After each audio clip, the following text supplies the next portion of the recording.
% लोगों की आप वकालत करें, वो तो घंटी बजा रहा है मंदिरों में, वो तो कावड़ ला रहा है, उसने अपने हक अधिकार का पता ही नहीं है। कृष्ण जी के रास्ते पर चल करके इस देश की सत्ता पर काबिज हुआ जा सकता है। कृष्ण जी का रास्ता मंदिर तक जाता है, ललन सिंह यादव का रास्ता सत्ता तक जाता है। ओबीसी सबसे ज्यादा RSS की दड़ी बिछा रहा है, ओबीसी सबसे ज्यादा मंदिरों में जा रहा है। बाबा साहब डॉक्टर अम्बेडकर ने कहा था कि सुबह को 2 घंटी बजती है, एक स्कूल की एक मंदिर की। आपको तय करना है, मंदिर में जाओगे भिखारी बनोगे, स्कूल में जाओगे अफसर बनोगे। 17 में जब अखिलेश यादव की कुर्सी गौमूत्र से धोई गई, तब अखिलेश यादव को एहसास हुआ कि मैं भी शूद्र हूं, ठकुरानी से शादी करने के बावजूद भी। अखिलेश जी, आप इस अंधविश्वास और पाखंड के जो लोग हैं, जो आपको बेवकूफ बना रहे हैं, गुमराह कर रहे हैं, और आप उनकी बातों में आ चुके हो, तो मैं दावे के साथ कह सकता हूं, एक यादव होने के नाते कभी जीवन में उत्तर प्रदेश का मुख्यमंत्री अखिलेश यादव नहीं बनेगा।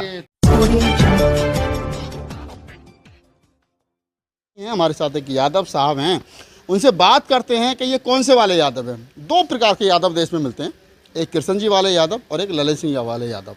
अब इसे मालूम कर लेते हैं कौन से वाले। साहब कौन से वाले यादव, ललन सिंह वाले यादव या कृष्ण वाले यादव? देखिए, मैं आपके चैनल के माध्यम से एक चीज़ बताना चाहता हूँ कि हम भगवान श्री कृष्ण के साथ साथ लल्लई यादव के भी पच्चीनों पर चलते हैं, और बहुसंघ समाज के शोषित और वंचित जो हैं, जो लल्लई यादव ने जो पूरा जीवन और अपनी पूरी संपत्ति उनके ऊपर लगाया, और पूरे जीवन ही उन्होंने जो है बहुसंघ की आवाज़ को जो है मजबूत करने का काम किया, हर समय उनको शिक्षित करने का काम किया, जागरूक करने का काम किया।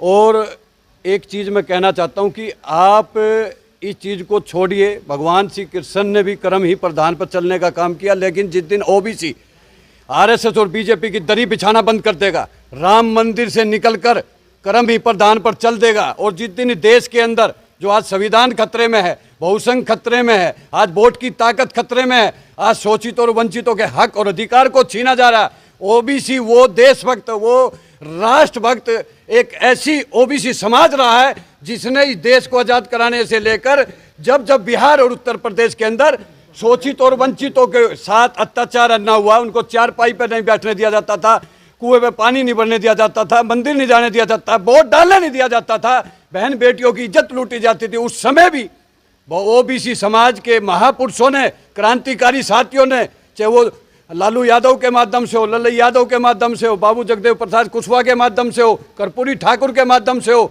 चाहे वो छत्रपति शिवाजी महाराज हो, बाबा साहब भीम अम्बेडकर हो, ज्योतिराव फुले हो, ऐसे ऐसे महापुरुष रहे जिन्होंने इस देश की नींव रखी है, इस देश को सींचा है, इस देश को आज आज़ाद है।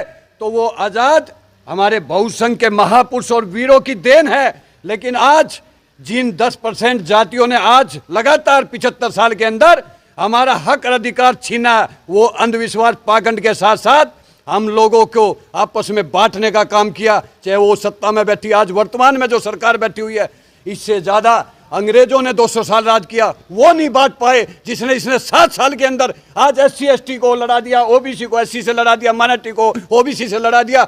इसलिए आज जो पैगाम और व्यू द पीपल के माध्यम से जो हकमारी और वाजिब हिस्सेदारी के साथ साथ जो देश का सबसे जलवंत मुद्दा है, अगर देश के अंदर जाति जनगणना, अगर SC ST के साथ ओबीसी जातिवार भी जनगणना हो जाएगी, तो इस देश के अंदर जो ये सामंतवादी लोग 74 साल से बैठे, चाहे कांग्रेस के रूप में बैठे, चाहे वो बीजेपी के रूप में बैठे, चाहे RSS के रूप में बैठे हैं, चाहे मंदिरों में बैठे हुए हैं, इनकी पोल खुल जाएगी, इनको पता लग जाएगा तुम आज 10% पर न्यायपालिका, राजनीतिक कार्यपालिका में हक नहीं है, कैसे आप 95 से 90% पर कब्जा जमाए बैठे हो। इसीलिए कोई भी सरकार रही हो, उसने जो है जाति जनगणना को अगर कराई भी है तो उसके आंकड़े नहीं दिए। आप बार बार ये कह रहे हो कि 10% लोगों ने हिस्सा जमा रखा है, लेकिन जिन 90% लोगों की आप नुमाइंदगी कर रहे हो, जिन 90% लोगों की आप बात कर रहे हो, जिन 90% लोगों की आप वकालत कर रहे हो, वो तो घंटी बजा रहा है मंदिरों में, वो तो कावड़ ला रहा है, उसने अपने हक अधिकार का पता ही नहीं है। हो सकता है कि कल को अगर आप उस सिस्टम के खिलाफ में बोलने लगो तो आपके घर पे पथराव वही लोग कर देंगे जो जिनकी लड़ाई आप लड़ रहे हैं। देखिए, आपकी बात बिल्कुल सही है, आप जो कहना चाह रहे हो, अब वो समय चला गया।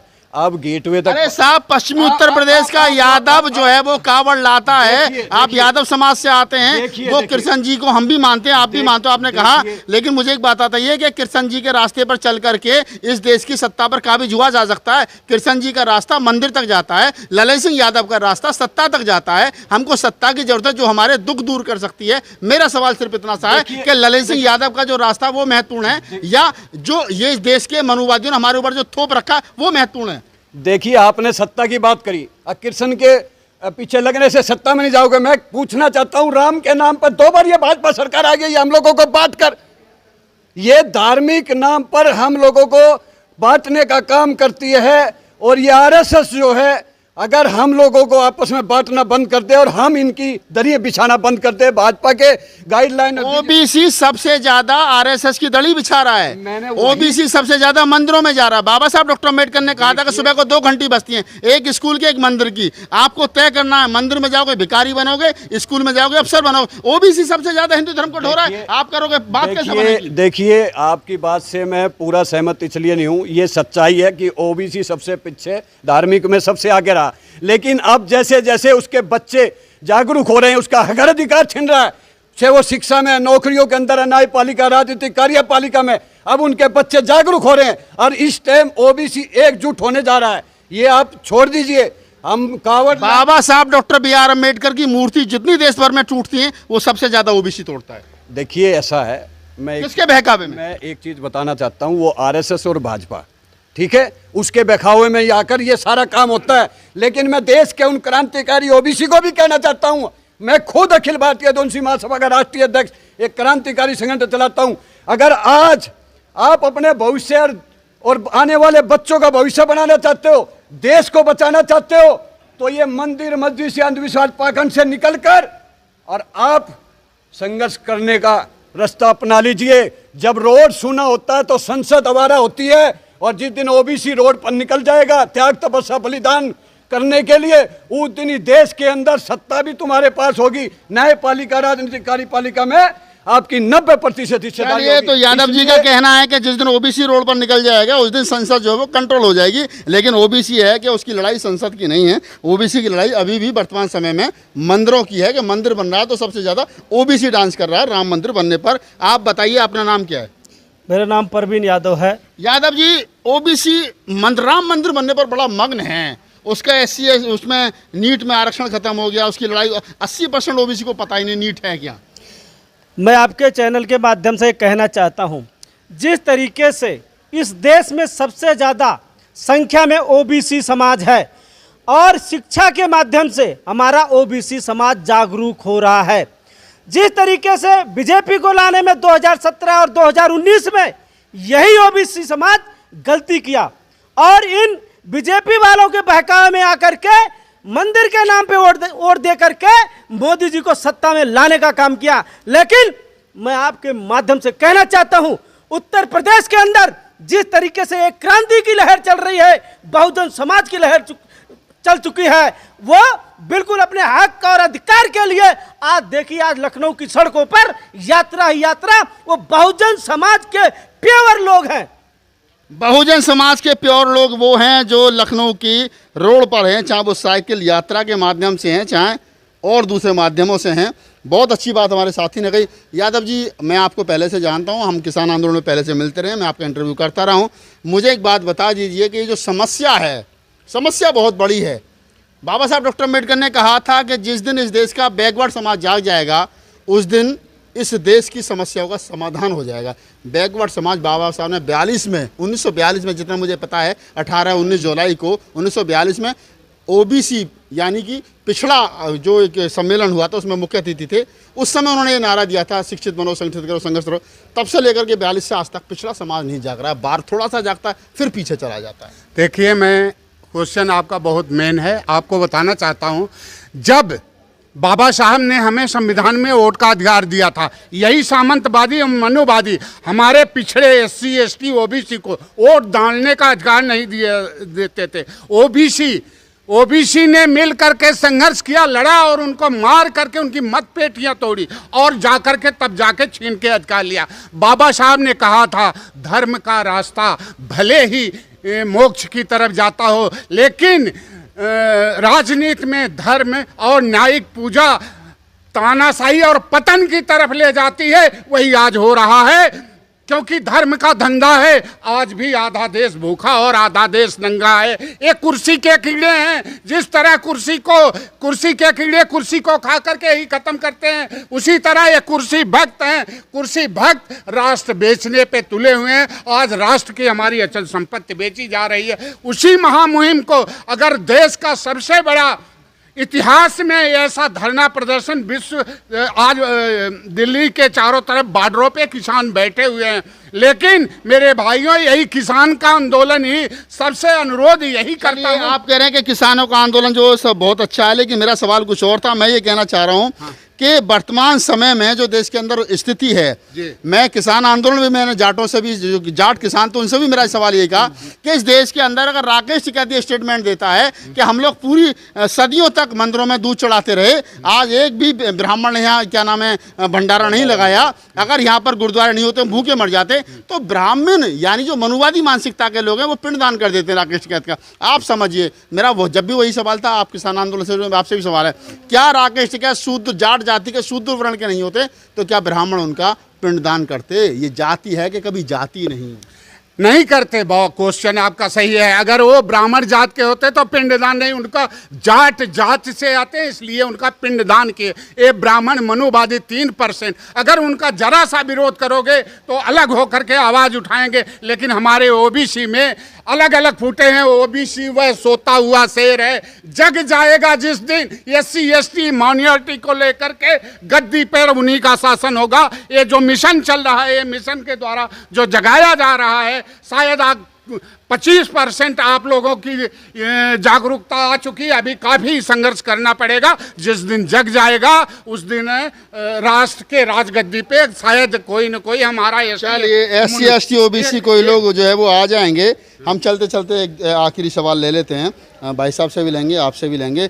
बताइए कि मतलब कमंडल वालों ने ये साबित कर दिया कि राकेश टिकैत तुम बहुसंख्यक समाज के लोग हो, इसीलिए जो है उनका मुंडन संस्कार किया जाता है।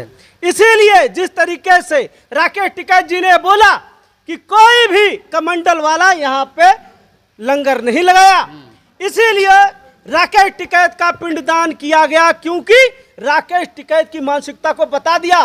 क्योंकि पहले राकेश टिकैत कहते थे कि हम छत्री हैं, लेकिन कमंडल वालों ने बताया तुम छत्री नहीं, तुम शूद्र हो, तुम शूद्र की श्रेणी में आते हो। इसलिए हम कहते हैं अपने आपके मंच के माध्यम से कि बहुसंख्यक समाज जो 70 करोड़ की आबादी में आज हिंदुस्तान पर कब्जे के रूप में है, अगर बहुसंख्यक समाज की हिस्सेदारी इतनी ज्यादा है तो सबसे ज्यादा किसान हमारे समाज, हमारे बहुसंख्यक समाज के लोग हैं। चलिए, बहुसंख्यक समाज के लोग हैं, OBC समाज के लोग हैं, SC ST माइनॉरिटी समाज के लोग हैं। चलते चलते आखिरी सवाल ले लेते हैं यादव जी से, और सवाल वही है, आपने हमेशा मुझसे सुना होगा 2017 में जब अखिलेश यादव की कुर्सी गौमूत्र से धोई गई, तब अखिलेश यादव को एहसास हुआ कि मैं भी शूद्र हूँ, ठकुरानी से शादी करने के बावजूद भी। उसके बावजूद भी आए दिन उनकी चित्र, इनके फोटो आ रहे हैं जिनमें कि वो शंकराचार्य और कभी किसी के कदमों में जाकर के लेट जाते हैं। आखिर ठोकर लगने के बाद भी अकल नहीं आ रही है। अकल आएगी कब? जब हमारे नेता को अकल नहीं आ रही तो आवाम को अकल कब आएगी? देखिए, 2017 में अखिलेश जी को बड़ी ठोकर लगी थी, लेकिन अखिलेश जी उसके बाद भी सुधरे नहीं और उन्होंने फिर वही रास्ता अपना लिया। अब वो परशुराम के नाम पर, ब्राह्मण सम्मेलन के नाम पर फिर उसी जाति के पीछे भाग रहे हैं जो कभी हमारा साथ नहीं दिया, और हमारे साथ रहकर हमारी संपत्ति के साथ साथ हमारी जितनी सरकारें उनका फायदा उन्होंने उठाया। हम लोगों पर अत्याचार हमारी सरकार में उन्होंने हमारे ऊपर किया, लेकिन फिर भी हमारी सरकार ने हमारा साथ नहीं दिया, उन्हीं का दिया। अगर आज परशुराम वाले 3% से आपकी सरकार बन सकती है तो आप उस सरकार की, आपकी बहुत बड़ी बेवकूफ़ी है। आप इस चीज़ को याद कीजिए, जो योगी आया था जब उसने गंगा जल से आपका घर धोया था, तो उस समय याद करिए। आज आप परशुराम मूर्ति की जगह अपने महापुरुषों के, जो बहुसंख्य महापुरुष हैं, बाबा साहब को, फूले को, आप लल्लई यादव के पच्चीनों पर चलिए, जो उत्तर प्रदेश के अंदर 85% की जाति है। अगर उसमें से 30% भी आपके साथ आ गया तो ये 3% की आपको जरूरत नहीं है। इसलिए मैं आपके चैनल के माध्यम से अखिलेश जी को कहना चाहता हूं, अखिलेश जी, आप इस अंधविश्वास और पाखंड के जो लोग हैं, जो आपको बेवकूफ बना रहे हैं, गुमराह कर रहे हैं, और आप उनकी बातों में आ चुके हो। अब की बार इस चीज को आप सोच लीजिए, अगर 17 गई, अगर आपकी 22 भी चली गई, तो मैं दावे के साथ कह सकता हूं, एक यादव होने के नाते कभी जीवन में उत्तर प्रदेश का मुख्यमंत्री अखिलेश यादव नहीं बनेगा। इसलिए आपको अब ये परशुराम मूर्ति की जगह बहुसंघ के महापुरुष जिन्होंने त्याग तपस्या संघर्ष कर इस देश का संविधान लिखा, शिक्षा का अधिकार दिया, सारे देश को, अर्थव्यवस्था को मजबूत किया, देश को विकास की तरफ ले गए, और आज भी देश को अगर कोई कमेरा बरक अगर मेहनत कश और शोषित और वंचित है तो वो बहुसंघ समाज है। इसलिए आप अपनों को छोड़कर उस 3% के पीछे जाओगे जो अंधविश्वासी पाखंडा में बांटने का काम करता है, तो 17 से भी बुरा हाल 22 में होगा। इसलिए आप बहुसंघ की तरफ चलिए, हमें बंधुआ मजदूर मत समझिए, हम आपकी बातों में नहीं आ गए। अगर आपने 3% का साथ दिया तो बहुसंघ समाज आपके खिलाफ वोट कर आपको फिर हराने का काम करेगा। इसलिए आप बहुसंघ समाज की तरफ आइए, और बहुसंघ समाज आपको विश्वास दिलाता है, हम आपको 22 में मुख्यमंत्री बना के देंगे। चलिए, तो दोस्तों मैं चलते चलते बस आपसे एक बात कह सकता हूं कि हमारे साथ 3 साथी थे, 3 मेहमान थे, तीनों यादव कम्युनिटी से, मेरे पुराने मित्र भी हैं, और मैं बामसेप को धन्यवाद देता हूं। यहाँ आज मैं देखता हूं कि बामसेप मानवर साहब काशीराम ने बनाई, उसके बाद में बामसेप ने SC ST OBC, और ख़ास तौर से मैं पूर्वांचल की बात करूं तो वहाँ यादव कम्युनिटी में, पटेल कम्युनिटी में, कुशवा मौर्य साक्य जो कम्युनिटी है, OBC समाज में जिस प्रकार से काम किया गया था, ये शायद उन्हीं की पौध है। बाबा साहब डॉक्टर BR अम्बेडकर के बाद में अगर मैं उत्तर भारत में कहूँ कि पेरियार का नाम से जो दूसरा नाम है वो है ललई सिंह यादव। ललई सिंह यादव के वंशज मेरे साथ थे, जिन्होंने कहा कि अगर अखिलेश यादव ने अगर अपने विचारधारा को नहीं बदला तो हम उनका साथ छोड़ देंगे। यही बात बहुजन समाज पार्टी सुप्रीमो मायावती को भी समझनी चाहिए कि हम SC ST OBC माइनॉरिटी के नेता हैं, हमारे महापुरुष है कि हमारी विचारधारा है कि हमारी लड़ाई है कि हमारी उद्देश्य एक है। अगर हम उद्देश्य के साथ समझौता करेंगे तो कहीं ना कहीं बिखर जाएंगे।